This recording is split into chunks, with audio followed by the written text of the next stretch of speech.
Hello বন্ধুরা, কেমন আছেন সবাই? পৃথিবীর সবচেয়ে বড় ঘাস হচ্ছে বাঁশ। বাংলাদেশে আমরা সাধারণত বাঁশ শব্দটিকে একে অপরের প্রতি নেতিবাচক দৃষ্টিভঙ্গি প্রকাশ করার জন্য ব্যবহার করে থাকি।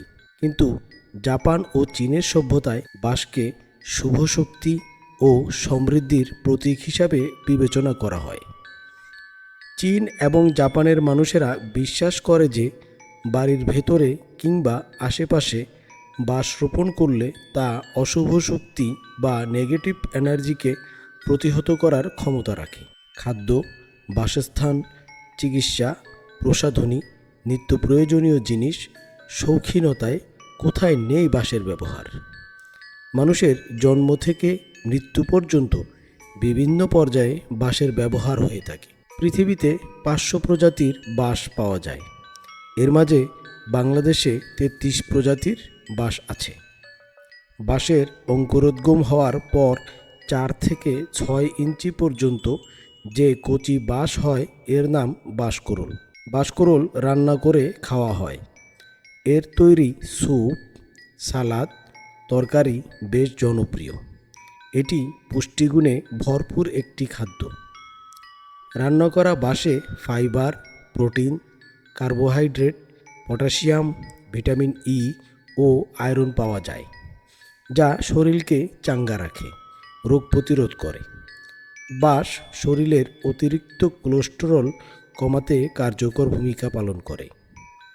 বাঁশকুড়ুলে প্রচুর ফাইবার থাকায় এটি কোষ্ঠকাঠিন্যে উপশম দেয় এবং হজম শক্তি বাড়ায়। এটি খাওয়ার পর দীর্ঘক্ষণ ক্ষুধা না লাগার ফলে শরীরের ওজন কমাতে কার্যকর ভূমিকা রাখে।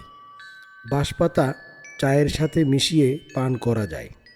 প্রাচীনকাল থেকে কাঁচা বাঁশপাতা দুধ টাটকা রাখতে ব্যবহার করা হয়। বাঁশ অন্যান্য গাছগাছালির চেয়ে বেশি অক্সিজেন উৎপাদন করে আর বেশি মাত্রায় কার্বন ডাই অক্সাইড বাতাস থেকে গ্রহণ করে বাতাসকে বিশুদ্ধ রাখে। বাঁশঝাড় তার আশেপাশের পরিবেশকে 4 ডিগ্রি পর্যন্ত ঠান্ডা করতে সক্ষম। বাঁশের ভেষজ গুণ থাকায় এটি শ্যাম্পু, ক্রিম সহ নানা ধরনের প্রসাধনী তৈরিতে ব্যবহার করা হচ্ছে। পোকামাকড় প্রতিরোধকের পণ্য তৈরিতেও ব্যবহার করা হচ্ছে বাঁশ ও বাঁশের পাতা। এতে অ্যান্টিঅক্সিডেন্ট, অ্যান্টিফাঙ্গাল ও অ্যান্টিব্যাকটেরিয়াল গুণ থাকায় মানুষের জীবন রক্ষাকারী ঔষধ তৈরিতে ব্যবহার করা হচ্ছে। প্রাচীনকাল থেকে চীন, জাপান, ইন্দোনেশিয়া সহ অনেক এশিয়ার দেশে ক্যান্সার, কিডনি ও হাড়ের চিকিৎসায় বাঁশ ব্যবহার করা হয়। কচি বাঁশের সবুজ রং চোখের দৃষ্টিশক্তি সতেজ রাখে এবং স্নায়ুতন্ত্রকে স্নিগ্ধতা দেয়, যা রেটিনার পক্ষে অতি উপকারী বলে প্রমাণিত।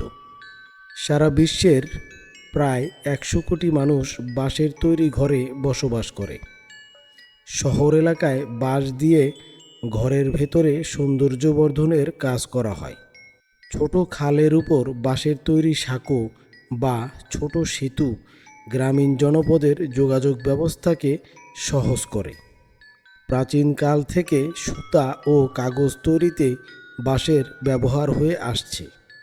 সাম্প্রতিককালে বাঁশের তন্তু দিয়ে টুপি, স্কার্ফ, গ্লোভস, মোজা, প্যান্ট ও তোয়ালে তৈরির পাশাপাশি এর মণ্ড দিয়ে উন্নত কাগজ ও টয়লেট পেপার তৈরি করা হয়।